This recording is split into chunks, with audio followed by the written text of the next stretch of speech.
kenalin, nama aku Ratu Sofia. Di sini aku berperan sebagai Herlina. Saya Zara Adisti, berperan sebagai Ranum. Halo, nama aku Saskia Chadwick, berperan sebagai Rabiat. Halo, aku Kanisha Yusuf, berperan sebagai Siti. Halo, nama aku Hadijah Ruma. Nama karakter aku sebagai Dilah. Nama saya Mika Tadausi. Di film Mungkar ini saya berperan sebagai Ustadz Gani. Ya, saya Almatiana. Di film Mungkar ini saya berperan sebagai Umi Ayu. Halo, aku Syanal Atas, berperan sebagai Ustadz Ja'far. Saya Foni Anggraini. Di film Mungkar ini saya berperan sebagai Ibu Dewi, ibunya Herlina. Nama saya Santana Sartana. Di sini saya berperan sebagai Sabto.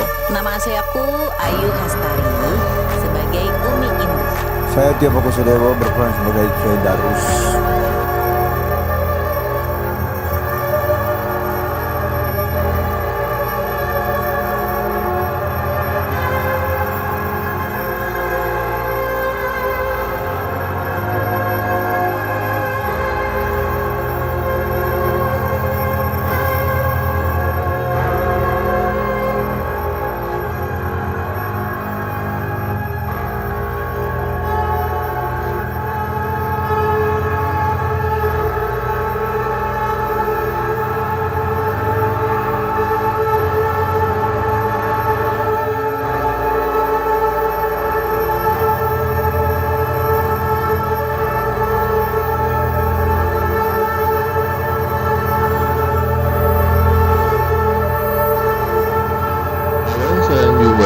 Saya sutradara dari film Mungkar. Mungkar ini menceritakan tentang sosok Herlina, seorang santriwati yang mendapatkan perundungan atau pembulian di dalam pesantren sehingga akhirnya dia mendapatkan musibah. Oke, Herlina itu at first anaknya itu dia pendiam, manja banget sebenarnya. Tapi karena sesuatu terjadi, dia berubah menjadi setan yang sadis, jahat. Pokoknya dia benar-benar berubah banget dengan kepribadian dia waktu menjadi manusia. Ranum itu karakternya adalah anak yang paling baik menurut aku di pesantren. Dia anak yang paling rajin, gak pernah protes dengan keadaan pesantren. Orang yang taat dengan peraturan, dia seorang hafizah, ya orang yang baik lah.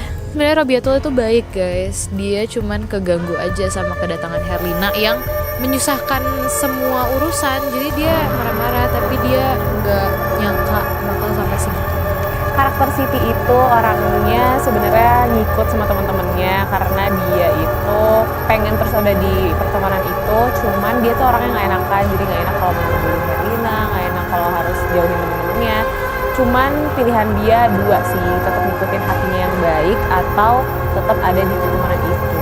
Makanya dia tuh sebenarnya nggak enak sama Herlina karena dia juga punya sixth sense. Dia tuh tahu sebenarnya ada nggak beres sama Herlina, dia peka, dia sensitif, makanya digunain terus, dimanfaatin terus sama Herlina. Karakter Dila itu gak banyak ngomong ya, tapi dia baik tindakan. Seperti ini. So ini deh, jadi ini udah jam berapa? Udah mau pagi ya. Kita masih take dan di sini dingin banget. Nah, adegannya itu tadi pokoknya aku lari-lari. Hari ini adalah hari pertama.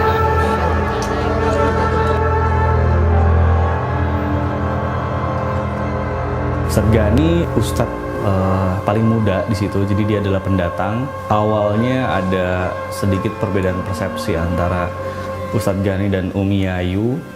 Keduanya memiliki alasan. Cuma mungkin Ustadz Gani ini lebih memprioritaskan keselamatan dari para santriwatinya, yang dimana memang suasananya udah genting banget, jadi udah nggak memikirkan apa-apa. Karakter di film Mungkar ini, Umi Ayu adalah sosok pengajar yang tegas, yang galak, sehingga anak-anak takut sama Umi Ayu. Ustadz Ja'far itu di pesantren adalah pengajar yang cenderung tegas ya. Jadi dia lebih saklek begitu.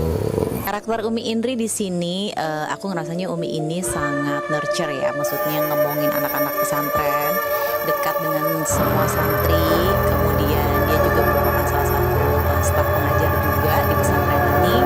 Herlina adalah sosok ibu yang sangat mencintai anaknya, yang sepertinya di dalam keluarganya itu lebih dominan suaminya. Jadi dia menurut saja sama suaminya, apa yang terbaik untuk anaknya dia lakukan, termasuk memasukkan anaknya ke pesantren putri.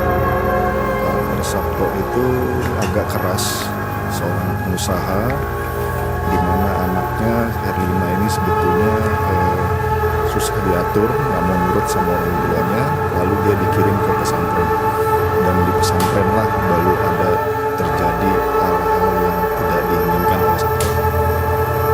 Kiai Darus itu seorang pemimpin pesantren yang kabarnya karismatik.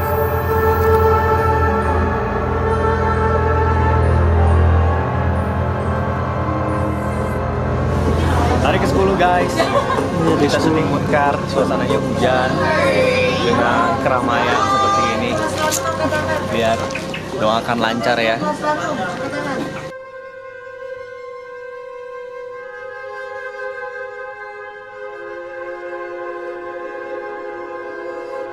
Yang membedakan Munkar dengan film horor lainnya, pertama settingnya di sini tuh cuma di pesantren aja. Jadi pertama film sampai akhir kejadian di pesantren dengan budaya pesantren yang santriwati religiusnya mereka diteror sama hantu yang gokil banget lah gitu, yang out of expectation.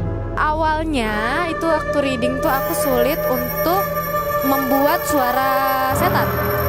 Karena aku gak pernah sebelumnya, karena ini pertama kalinya aku jadi hantu ya. Dan gimana caranya buat audiens itu takut sama aku.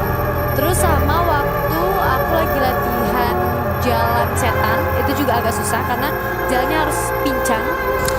Kesulitannya sebenarnya karena dia seorang hafizah, jadi setiap ngaji itu harus merdu. Terus gak boleh gampang emosi. Kalau ada yang ngeselin harus kayak astagfirullahaladzim. Kalau Zara kan bisa kayak wah, itu bedanya kan dengan Zara. Mungkin aksen Jawanya. Jajal. Tapi ya Bismillah lah ya, karena banyak yang ngarahin, banyak yang ngasih tahu, jadi mungkin itu aja. Aku kan aslinya ramah banget kan, terus berperan sebagai orang jutek. Pokoknya ada adegan di mana itu tuh adalah last ustadz berkumpul untuk menaklukkan sosok yang misterius ini. Itu lumayan berat banget sini. Masih inget banget kita latihan dari jam 2 pagi sampai sore. Terus begitu habis maghrib kita take dan selesainya jam 6 pagi, jam 7 pagi. Itu scene berat banget karena blockingnya banyak, pemain banyak, dialognya banyak banget. Nah itu keluarlah semua hafalan yang selama ini kita hafalin. Dan untungnya semua teman-teman, kru, pemain kooperatif banget. Jadi sangat dimudahkan dan wah bersyukur banget. Scene paling menantang yang sekarang sih menurut aku. Yang ini aku di Rukia, ini klimaksnya, ini konfliknya di sini. Golden scene-nya juga di sini. Yo, sekarang ada di day 14, kita mau take adegan finalnya dulu nih, adegan paling seru, paling berat, panjang banget. Semoga selesai. Kalau nggak selesai, kita selesaikan secara adil. Syuting di tempat yang dingin gak ada sinyal, menurut aku itu adalah tantangan ya, karena aku adalah Gen Z ya guys, jadi aku butuh banget handphone, apalagi kerjaan aku kebanyakan di handphone. Tapi kemarin rasanya berasa kayak semi-semi healing gitu kali ya. Gak ada sinyal tuh ternyata bikin kita jadi dekat sama orang-orang sekitar. Dengan dinginnya itu yang aku kangenin sih, karena begitu nyampe Jakarta lagi kayak udara kemarin tuh ternyata sebenarnya bersih dan enak sebenarnya. Muka aku jadi sehat banget loh sama lihat. Menyiksa ya, karena setiap malam kita kan aslinya apalagi malam ya, itu harus pakai jaket terus, harus pakai kaos kaki karena emang di sini tuh dingin banget. Terus apalagi aku tuh scene-nya parah-parah banget, kayak disiram air gitu-gitu. Bayangin guys, di 16 derajat Celcius aku disiram air ya, emang bener-bener dingin banget di sini, semua airnya tuh di sini dingin. Jadi ya menyiksa ya syuting di tempat dingin tuh sebenarnya. Proses syutingnya menyenangkan sekali karena kita selalu bersenang-senang habis lepas syuting.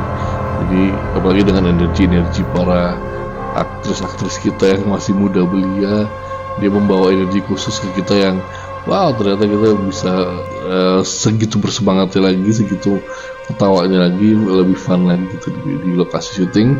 Selama 17 hari kita bersama-sama terus gitu kan, jadi nggak pulang ke rumah, jadi bonding satu dan lainnya lebih dekat, lebih ikut lagi lah pokoknya. Proses syutingnya so far memang capek banget, jujur capek banget, terus mentally and physically. Tapi satu sisinya aku senang ketemu keluarga baru yang sangat menyenangkan, orang-orangnya. Proses syutingnya seru banget karena krunya semuanya dekat-dekat sama kita, welcome banget, pemainnya juga semuanya klop, semuanya nyambung, apalagi kan kita seumuran juga, jadi enak juga syutingnya, nyambung, suasana di sini membuat kita jadi lebih dekat terus. Aku mau kasih jokesnya Ustaz Jafar ya guys. Kalian lihat di sana ada lampu bulat, lihat nggak? Ya, tadi Ustaz ngomong, ya ampun kayak kepala saya. Sudah lagi bikin ya benar. Wow, dikasih center lagi. Sip, cari-cari dan center ini, dan kita selalu berdua. Kayak kita berdua. Tapi seru so far sampai di sini. Semangat guys.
Ceritanya seru banget dan menantang juga. Pasti kalian kepo dong ya untuk nonton gimana sih kalau misalnya cerita Herlina ini, Santri Herlina ini dijadiin film. Nah makanya kalian wajib nonton. Pasti kalian suka.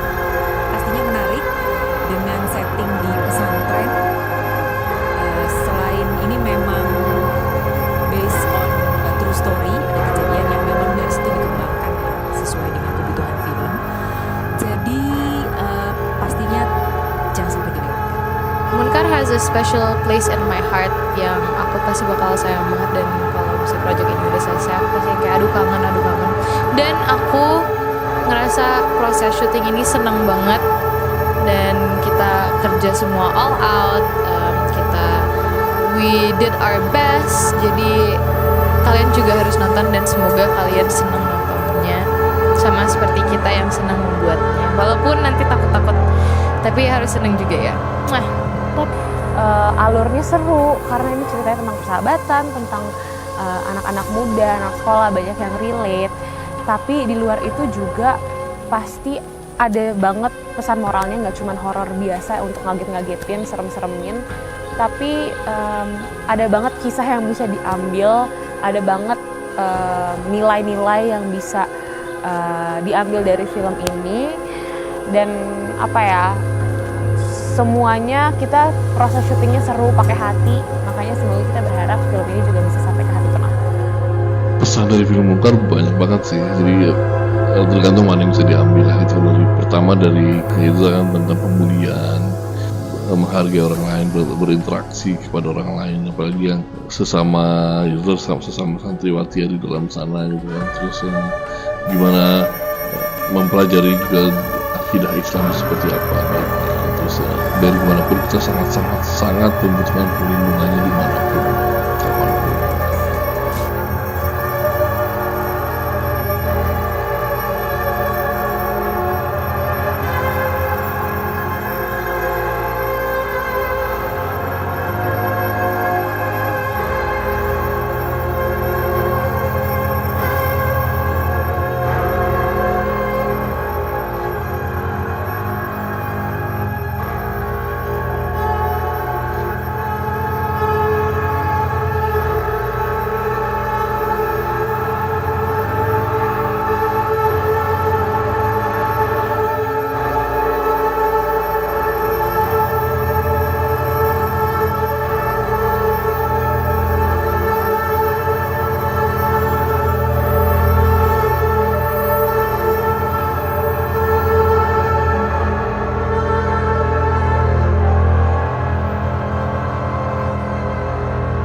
Oke, tanggal 17 hari syuting dan bersama-sama kita di hari Sabtu pagi ini pada slide ke 1405 film Mungkar kita nyatakan